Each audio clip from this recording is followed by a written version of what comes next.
Jamani, kuna watu wanasema hii dini ya Kiislamu ni mila za Waarabu, dini ya Waarabu, kitu ambacho sio kweli. Uislamu ni mila kamili, ni dini kamili, yani mila zote zipo huko kwenye Uislamu. Yani hata hao Waarabu wenyewe kuna mambo alikuwa anafanya, lakini alipokuja tu mtume ukaja Uislamu pale ukao, kuna vitu umewakataza wakaacha, kuna mtu akaviacha kwa ajili ya Uislamu, kwa sababu ni Uislamu ambao ndo umekuja na watu wanataka kuwa Waislamu, ilibidi waache mila zao wakafuata mila za Kiislamu.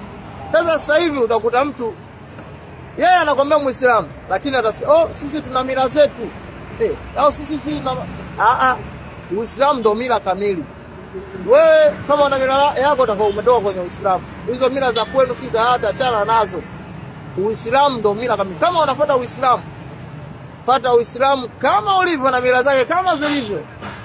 Maana Uislamu kuna vitu unakataza. Kwa kama Uislamu umekataza vitu fulani, hata kama mila yako inaruhusu huko, achana navyo.